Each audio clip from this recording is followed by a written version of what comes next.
नमस्कार, news our के खास कार्यक्रम 4 बड़ी खबरों में आपका स्वागत है। मैं हूं आपके साथ अभिनय सिंह चौहान। आज की पहली बड़ी खबर झारखंड विधानसभा चुनाव को लेकर है।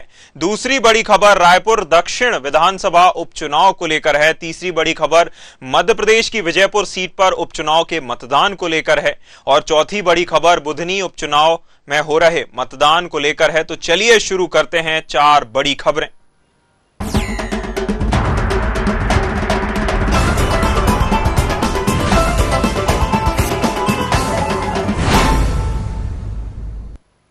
झारखंड में विधानसभा चुनाव के पहले चरण के तहत 15 जिलों की 43 सीटों पर मतदान जारी है, जहां 46.25% तक अब तक आंकड़ा दर्ज किया गया है। बता दें कि पहले चरण के मतदान के लिए पूर्व सीएम चंपई सोरेन, उनका बेटा बाबूलाल सोरेन, पूर्व सीएम अर्जुन मुंडा की पत्नी मीरा मुंडा, मधु कोड़ा की पत्नी गीता कोड़ा, रघुवर दास की बहू पूर्णिया साहू, मंत्री मिथिलेश ठाकुर, मंत्री रामेश्वर उरांव, रांची विधायक सीपी सिंह और जेएमएम की राज्यसभा सांसद महुआ माझी चुनाव लड़ रही हैं।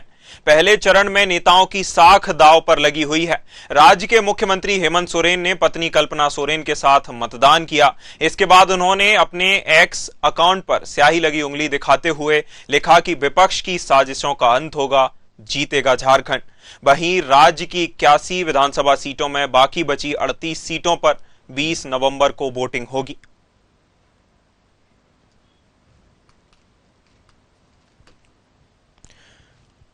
झारखंड विधानसभा चुनाव को लेकर वोटिंग जारी है, जहां इस चुनाव में कई नेताओं की साख दांव पर है। खबर पर ज्यादा जानकारी के लिए हमारे साथ डॉक्टर आलोक सोती, राजनीतिक विश्लेषक, जुड़े हुए हैं। आलोक जी, इस विधानसभा चुनाव में झारखंड कि अगर जो पहले चरण की सीटों की बात करें, इसमें कई दिग्गज नेताओं की साख दांव पर लगी हुई है। इनमें कौन से ऐसे नेता होंगे जो अपनी साख बचा पाएंगे और कौन से ऐसे नेता होंगे जो अब अपना राजनीतिक करियर सोचना पड़ेगा उन्हें अपने राजनीतिक करियर को लेकर? अभिनव जी, अगर ध्यान से देखा जाए तो दोपहर 1 बजे तक की जो चुनाव आयोग की खबर है उसके मुताबिक 46% चुनाव वोट पड़ चुके हैं। 46% एक बहुत बड़ा आंकड़ा होता है। ऐसे में देखा जा रहा है कि इस बार जो चुनाव में जो वोटिंग हो रही है उसका परसेंटेज काफी हाई रहने वाला है। और हाई परसेंटेज के लिए आपको केवल 2 निष्कर्ष निकाल सकते हैं। या तो सरकार बदली जा सकती है, इसकी संभावना ज्यादा रहती है, या हो सकता है कि सरकार ने पिछले 5 साल में इतने अच्छे काम किए हो कि जनता चाहती कि यही सरकार जो है पुनः उसके साथ बनी रहे। तो देखने वाली बात यह है कि वोट परसेंटेज हाई है और जहां जिस तरीके की अर्थव्यवस्थाएं आपने देखी और जिस तरीके की हालात देखे कि मुख्यमंत्री को सीबीआई के द्वारा जो है ईडी के द्वारा जेल भी जाना पड़ा, जमानत होने के बाद बाहर भी हैं। और ऐसे में जिस तरीके से आपने देखा है कि जो पार्टी है उसका टूटना है और चंपई सोरेन का अलग होना, ये जो 2 मुख्य बातें थी, तो ये सब देखने वाली बात ये है कि आदिवासी बहुल इलाका है और उसमें जो 2 आदिवासी हैं वो आपस में लड़ रहे हैं, एक ही कम्युनिटी से आते हैं। तो ऐसे में जो है वोटों का बंटवारा होना जरूरी है। लेकिन जिस तरीके से हाई परसेंटेज ऑफ वोट्स हैं उसको देखते हुए लग रहा है कि बीजेपी की स्थिति अब की बार अच्छी होनी चाहिए। आलोक जी, आंकड़ों की अगर बात करें, आपने आंकड़ों की अभी चर्चा भी की। आंकड़ों के हिसाब से जो ग्रामीण क्षेत्र हैं या कुछ जो ज्यादा रूरल एरियाज हैं वहां पर अभी वोटिंग अच्छी देखी जा रही है, लेकिन जो शहरी क्षेत्र हैं वहां थोड़ी कम वोटिंग है या कम मतदाता पहुंच रहे हैं। हालांकि शाम के समय मतदाताओं के ज्यादा पहुंचने की भी आसार हैं। साथ ही साथ शहरी क्षेत्रों में ज्यादा टाइम तक 7 बजे तक भी वोटिंग होगी। ऐसे में क्या लगता है, इसका क्या कारण है? ये जो आंकड़ों में इतना ज्यादा जो डिफरेंस है, ये क्यों है? देखिए, जहां तक शहर का सवाल है, शहर का मतदाता हमेशा ही स्लो रहता है, उसको जगाना पड़ता है और उसके बाद जो है वो वोट डालने जाता है। और जहां तक ग्रामीण क्षेत्र की बात है तो जाहिर सी बात है कि ऐसे में परिस्थितियां अलग होती है। पहले मतदान फिर जलपान जैसी मुहावरे पे न केवल बात करते हैं बल्कि अमल करते हैं। तो आपने देखा होगा कि सुबह के समय जो है वहां पे वोटिंग परसेंटेज ग्रामीण इलाकों में ज्यादा होता है। साथ में आप देख रहे हैं कि आदिवासी इलाका है, जंगलों का इलाका है, तो शाम होते होते आप देखेंगे कि ग्रामीण क्षेत्र में और जो ज्यादा जो रिमोट क्षेत्र है वहां पे वोटिंग का जो है परसेंटेज डाउन जाएगा।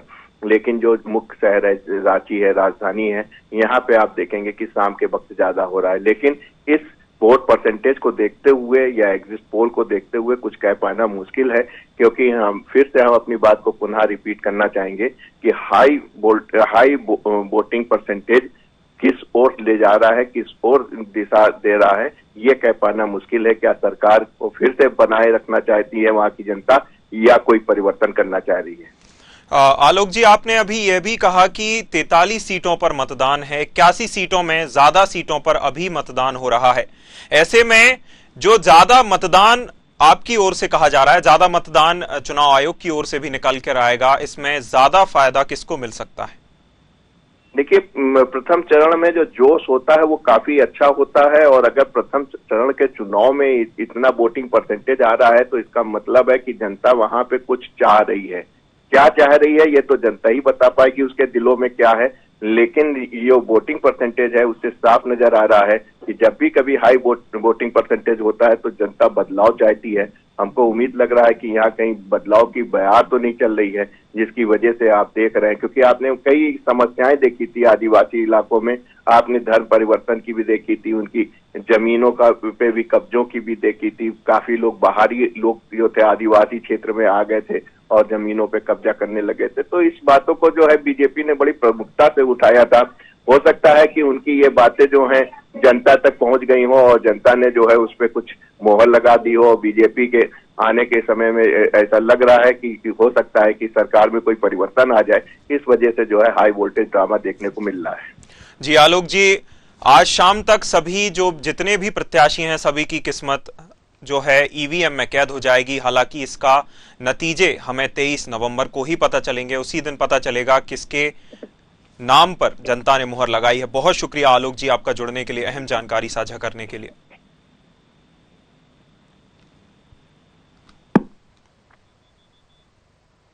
रायपुर दक्षिण विधानसभा उपचुनाव के लिए वोटिंग जारी है, जहां रायपुर दक्षिण के अधिकतर बूथों पर कम मतदाता पहुंच रहे हैं। बता दें कि वोटिंग के दौरान नया पारा पोलिंग बूथ पर करीब खड़े होने को लेकर भाजपा कांग्रेस कार्यकर्ताओं में बहस हो गई। पुलिस ने दोनों ही पार्टी के कार्यकर्ताओं को वहां से हटा दिया। इधर चंगोरा भाटा मतदान केंद्र में अलग ही नजारा देखने को मिला। कांग्रेस ने वोटर्स के लिए यहां पोहा पार्टी रखी, वहीं कांग्रेस बीजेपी दोनों पार्टियां पोलिंग बूथ पर अपने वाहनों से वोटर्स को छोड़ते हुए दिखे। बता दें कि सांसद बृजमोहन अग्रवाल की पारंपरिक सीट पर भाजपा प्रत्याशी सुनील सोनी और कांग्रेस से आकाश शर्मा के बीच मुकाबला है। भाजपा प्रत्याशी सुनील सोनी ने सुबह शुभ मुहूर्त में मतदान किया, वहीं कांग्रेस प्रत्याशी आकाश शर्मा ने पंडित सुंदरलाल शर्मा स्कूल में वोट डाला। वहीं सुरक्षा के लिहाज से रायपुर एसएससी संतोष सिंह और सीएसपी आजाद चौक अमन झा कटोरा तालाब के एक पोलिंग बूथ में निरीक्षण करते दिखे। यहां दोनों ने सुरक्षा व्यवस्था का जायजा लिया। खबर पर ज्यादा जानकारी के लिए हमारे साथ जिज्ञासा चंद्रा संवाददाता रायपुर से जुड़ी हुई हैं। जिज्ञासा, जो रायपुर दक्षिण में उपचुनाव के लिए मतदान जारी है, ऐसे में कई पोलिंग बूथ ऐसे हैं जिन पर कम मतदाता देखे जा रहे हैं, या अगर सुबह से अब तक की बात करें तो कम मतदाता वोटिंग के लिए पहुंचे हैं। हालांकि ये आंकड़ा शाम तक बढ़ सकता है, शाम तक वोटिंग जारी रहेगी। आखिर मतदाता कम क्यों पहुंच रहे हैं? देखिए, दक्षिण रायपुर के उपचुनाव की बात करें तो निश्चित रूप से अभी जो मतदान के आंकड़े जो है दोपहर 3 बजे तक सामने है, वो केवल 39.43% हुए। तो जो सच में जो है काफी कम मात्रा में मतदान दक्षिण रायपुर उपचुनाव में देखने को मिला। इसका अगर मुख्य रीजन जाने तो ये भी है क्योंकि देखिए, बात करें अगर महिला वोटर्स की, तो महिला वोटर जो है दक्षिण रायपुर में पुरुषों से ज्यादा है। 10,000 लगभग जो है महिला वोटर ज्यादा है, लेकिन जो महिलाएं होती वो घर के कामों में व्यस्त हो जाती है, इसलिए वो आ नहीं पा रही। और सुबह सुबह की जो मतदान का अगर आंकड़ा देखें तो केवल 8%, जो काफी मात्रा में कम है। तो निश्चित रूप से दक्षिण रायपुर के उपचुनाव में जो मतदान हुआ वो बहुत ही कम मात्रा, लेकिन अभी 2 घंटे शेष है, इनमें से जो आंकड़ा बढ़ता हुआ नजर आ रहा है। और इसमें युवा भी तो क्योंकि काफी ज्यादा जो है सक्रिय रहे, लेकिन जो मतदान का प्रतिशत है वह बढ़ता हुआ नजर नहीं है। और काफी समय तक तो दक्षिण रायपुर में 253 जो है पोलिंग बूथ बनाए गए, उसके कुछ पोलिंग बूथ तो ऐसे जहां पर एक भी जो है मतदाता नहीं पहुंच पाए थे, वोटिंग प्रतिशत काफी कम देखी गई। तो निश्चित रूप से ये काफी कम आंकड़ा जो अब तक नजर आ रहा है, तो क्योंकि महिलाएं ज्यादा सक्रिय नहीं हो पा रही और पुरुष जो है वो लगभग 12 बजे तक जो है मतदान करने नहीं आए थे, क्योंकि लगभग 12 बजे तक मतदान का प्रतिशत केवल 18% रहा। तो उसके बाद 39% तक नजर। निश्चित रूप से दक्षिण रायपुर उपचुनाव में जो है अभी तक अगर 4 बजे तक का आंकड़ा देखें तो अभी भी काफी कम है। जिज्ञासा, अगर व्यवस्थाओं की बात करें तो जो चुनाव आयोग है उसकी ओर से क्या कुछ व्यवस्थाएं की गई थी? साथ ही साथ अगर हम राजनीतिक दलों की बात करें, कहीं पोहा पार्टी किसी दल की ओर से की जा रही है, तो कहीं वोटर्स को अपने वाहनों से लाने और छोड़ने का जो एक काम है वह राजनीतिक दल कर रहे हैं। ऐसे में क्या इन जो व्यवस्थाएं हैं राजनीतिक दलों की या चुनाव आयोग की, इसका कितना फायदा वोटर्स को मिल रहा है? देखिए, निश्चित रूप से अगर प्रशासन की ओर से जो है सुविधाओं को देखें तो प्रशासन की ओर से तमाम तरह की सुविधाएं वहां पर उपलब्ध कराई गई है। जो है वृद्ध जन है या जो हैंडीकैप है, उन सभी के लिए जो है वहां पर व्हील चेयर की सुविधा उपलब्ध कराई गई है और मूलभूत सुविधाएं के वहां पर चाय, कॉफी और नींबू पानी की भी व्यवस्था जो है प्रशासन के द्वारा जो है कराई गई है, क्योंकि धूप भी काफी तेज, तो इन सब से बचने के लिए नींबू पानी और ठंडे पानी की व्यवस्था वहां पर कराई गई है। लेकिन अगर राजनीतिक दलों की बात करें तो चंगोरा भाटा जैसे एरिया में जो है कांग्रेस पार्टी के जो कार्यकर्ता पोहा बांटते हुए नजर आए। जो भी कार्यकर्ता वोटिंग से अंदर आ रहा था वहां पर उन्हें पोहा जो है दिया जा रहा था। अगर वही भारतीय जनता पार्टी के राजनीतिक दल की बात करें तो भारतीय जनता पार्टी के जो कार्यकर्ता है वे जो मतदाता है उन्हें घर से लाने और छोड़ने का काम करे, तो अपनी अपनी ओर से जो है मतदाताओं को रिझाने का काम किया जा रहा है। और सभी पोलिंग बूथों में भारतीय जनता पार्टी और कांग्रेस पार्टी दोनों के कार्यकर्ता जो है मौजूद रहते हुए नजर आ रहे हैं, जहां वे सभी मतदाताओं को अपनी ओर जो है आकर्षित करते हुए नजर आ रहे हैं। जिज्ञासा, चूंकि हाई प्रोफाइल सीट है, जो सांसद बृजमोहन अग्रवाल हैं उनकी यह पारंपरिक सीट रही है, ऐसे में जो अब तक वोटिंग को लेकर या वोटिंग के परसेंटेज को बढ़ाने के लेकर किसी नेता की तरफ से, किसी मंत्री की ओर से या राज्य सरकार में कोई बड़े प्रतिनिधि की ओर से कोई वोटिंग बढ़ाने के लिए किसी तरह की अपील की गई है या व्यवस्थाओं का कोई निरीक्षण किया गया है? देखिए, अगर बताएं वोटिंग प्रतिशत की तो भारतीय जनता पार्टी, कांग्रेस दोनों ही पार्टियों में जो है अपनी ओर से पूरी तरह से ताकत झोंक दी थी। एक और जहां कांग्रेस पार्टी जिसके जो है आकाश शर्मा का नाम दक्षिण रायपुर के सामने है, तो उसके बाद से ही दक्षिण रायपुर में जो कांग्रेस के जितने भी वरिष्ठ नेता है, चाहे पूर्व मुख्यमंत्री भूपेश बघेल, नेता प्रतिपक्ष चरणदास महंत हो या कवासी लखमा हो या टीएस बाबा हो, सभी वरिष्ठ नेताओं ने जमीनी स्तर पर उतर कर जो है जनता से जो है आकाश शर्मा के लिए प्रचार प्रसार किया और उसके लिए जो है वोटों की अपील की। अगर वही भारतीय जनता पार्टी की बात करें तो बन चुके हैं मोहन अग्रवाल को सारथी की तरह जो है सुनील सोनी आसपास जो है रहे और पूरी प्रचार प्रसार में उनका साथ दिया। और अंतिम दिनों में मुख्यमंत्री विष्णुदेव साय ने भी जो है जन आशीर्वाद यात्रा निकाली और पूरे दक्षिण रायपुर में यात्रा किया और सांसद सुनील सोनी के लिए जो है वोटों की अपील करते हुए नजर। तो इन दोनों ही पार्टियों की दिग्गज नेताओं का दौरा जो उन्हें काफी फायदामंद जो है नजर आया है। बिल्कुल, बहुत शुक्रिया जिज्ञासा, जुड़ने के लिए, अहम जानकारी साझा करने के लिए।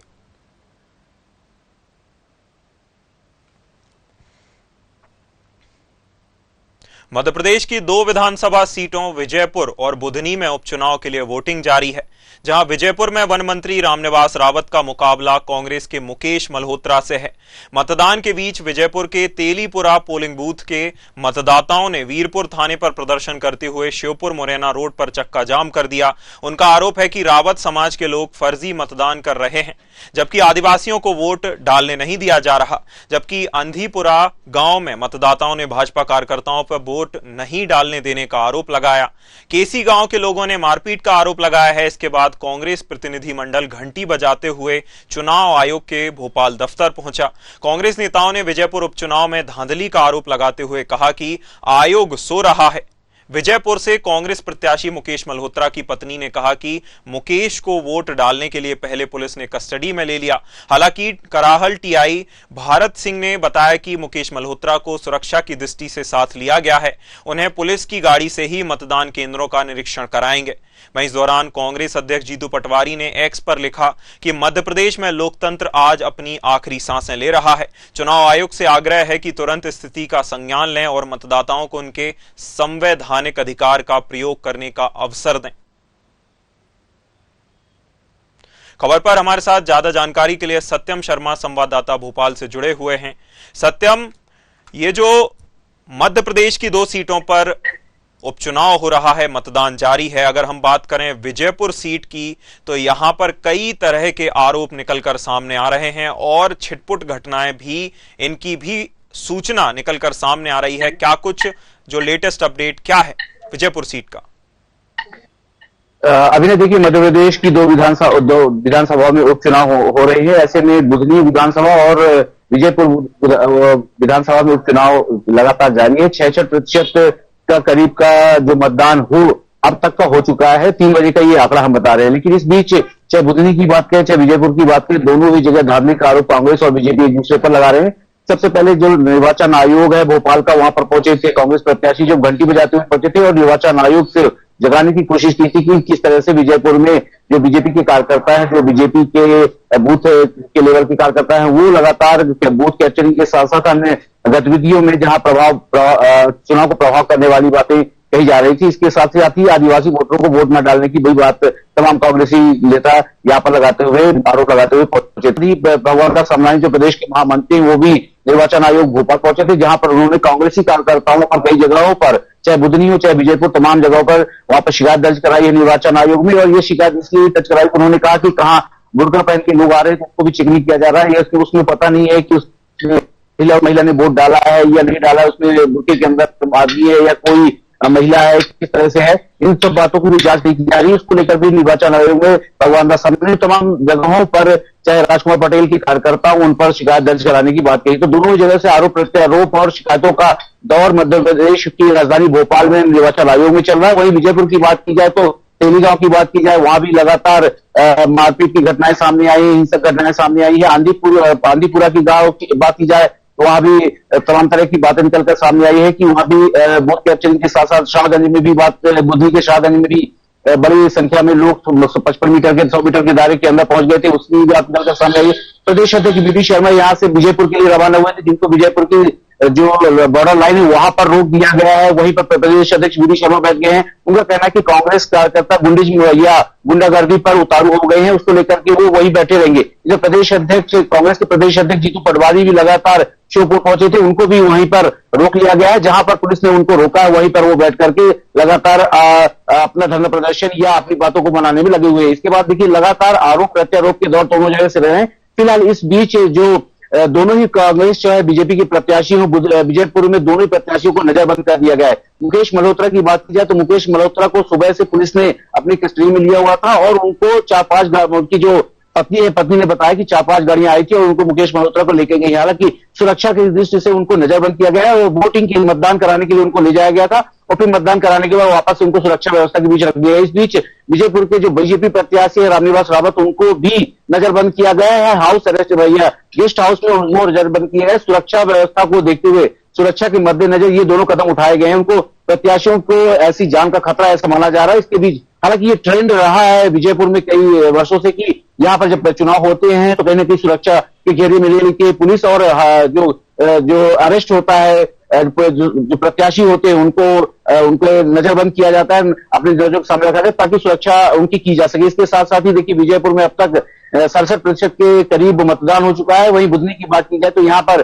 करीब 66% के मतदान हो चुका है। अब ये 3 बजे का आंकड़ा, हालांकि ये आंकड़ा बढ़ने की उम्मीद जताई जा रही है। फिलहाल कई जगहों पर बूथ कैप्चरिंग की भी खबरें आई हैं तो कहीं पर लगातार हिंसक खबरें भी आ रही हैं। कहीं पर ये भी सुखद समाचार आ रहे हैं कि जो नए नवेले जो कपल्स हैं जिनकी अभी शादी हुई, वो जोड़े में ही पहुंच गए हैं मतदान करने के लिए। तो विजयपुर में भी एक जोड़ा मतदान के लिए पहुंचा था। वहीं पर बुधनी की बात की जाए, शाहगंज में वहां भी एक जोड़ा मतदान के लिए पहुंचा था। तो दोनों ही पार्टियों के जो कार्यकर्ता हैं वो अपनी अपनी जगहों पर नजर बनाकर बैठे हैं। फिलहाल कई जगहों पर हिंसक घटनाएं हुई हैं तो कहीं पर मतदान शांतिपूर्वक चल रहा है। निर्वाचन आयोग और पुलिस प्रशासन लगातार दोनों ही घटनाओं पर अपनी नजर बनाए बैठे हैं। बाद में इस पर कार्रवाई की जाएगी।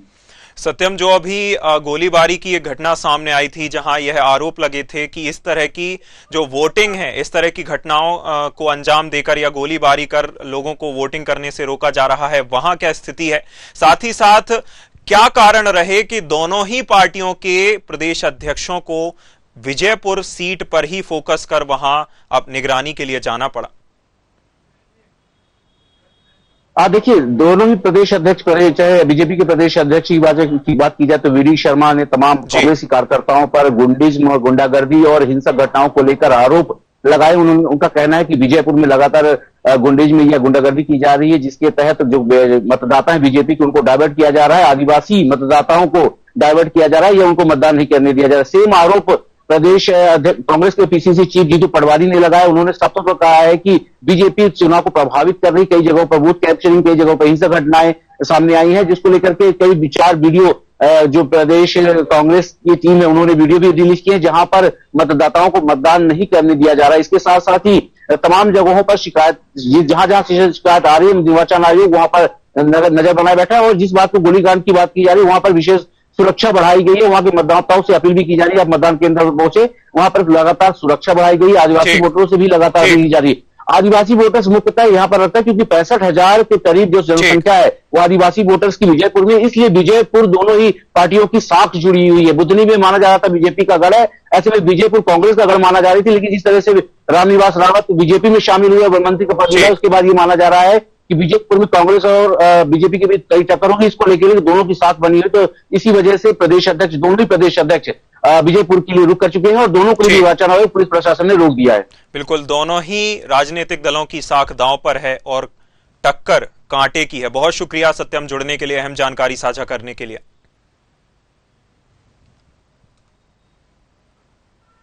मध्य प्रदेश की सबसे चर्चित और केंद्रीय मंत्री शिवराज सिंह चौहान की पारंपरिक सीट बुधनी में आज उपचुनाव के लिए मतदान हो रहा है। यहां केंद्रीय मंत्री शिवराज सिंह चौहान ने बुधनी विधानसभा के ग्राम जैत में मतदान किया। दूसरी ओर कांग्रेस प्रत्याशी राजकुमार पटेल ने बख्तरा के बूथ क्रमांक 9 पर पत्नी के साथ मतदान किया।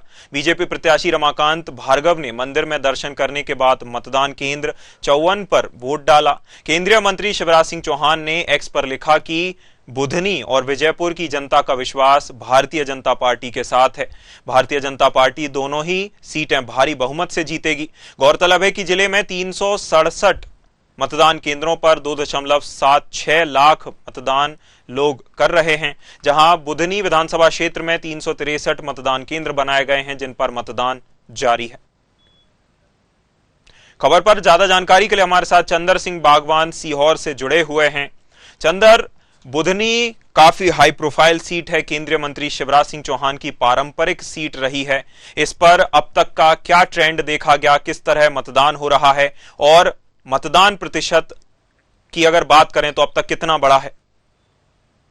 मैं बताना चाहूंगा कि सुबह 6 बजे, सुबह 7 बजे से वोटिंग प्रारंभ हुई, जो कि 3 बजे तक जो सरकार चुनाव आयोग द्वारा मतदान प्रतिशत जारी किया गया 65% किया गया, लेकिन अभी 4:15 बजे फिर जारी किया जाएगा, जिससे कि लग रहा है कि 70 और 75 के बीच मतदान हो जाएगा। बुधनी विधानसभा पूर्व से 6 बार से पूर्व मुख्यमंत्री शिवराज सिंह चौहान का विधानसभा क्षेत्र माना जा रहा है और उसके पूर्व 10 साल से राजकुमार पटेल का गढ़ माना जा रहा है, क्योंकि 1993 में राजकुमार पटेल कांग्रेस सरकार में शिक्षा मंत्री बने और उसके बाद 1998 से 2003 तक उनके बाद कुमार पटेल रहे और उनका बुधनी विधानसभा में राजनीतिक कांग्रेस की राजनीति से हटके व्यवहारिक व्यवहार के कारण अभी उनका पलवा भारी है। अगर रमाकांत भार्गव की बात की जाए तो रमाकांत भार्गव 5 साल सांसद रहने के बाद कहीं न कहीं अपने कार्यकर्ताओं से भी दूरी बनाए रखे और जो कांग्रेस बीजेपी ने उपचुनाव लड़ने के लिए जो स्थानीय कार्यकर्ताओं की मांग थी वो थी राजेंद्र सिंह राजपूत, जो जिन्होंने कि 2003 में राजकुमार पटेल को हराकर मुख्यमंत्री शिवराज सिंह चौहान के बनने पर 2006 में सीट रिक्त की थी।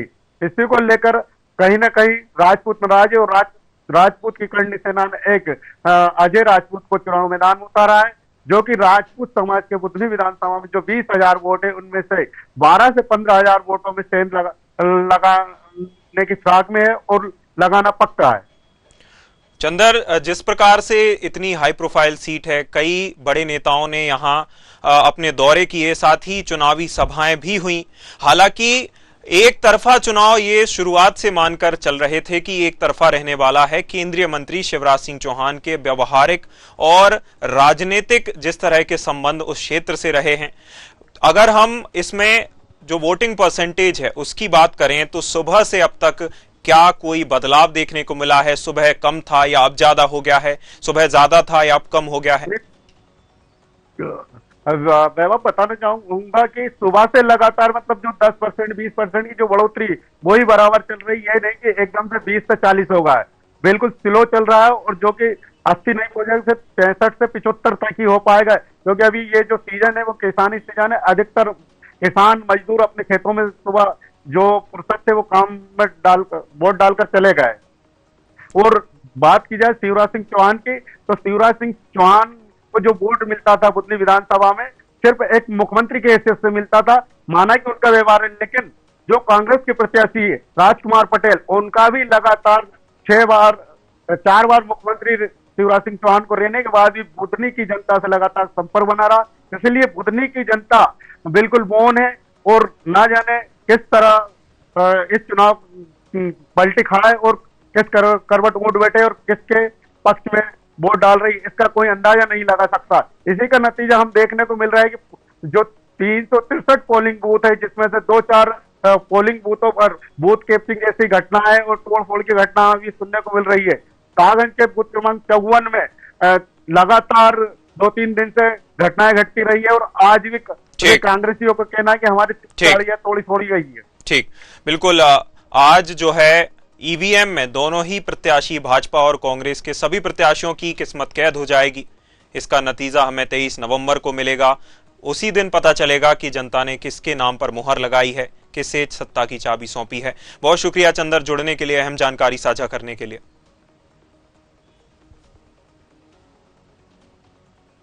4 बड़ी खबरों में फिलहाल इतना ही। मुझे दीजिए इजाजत। नमस्कार।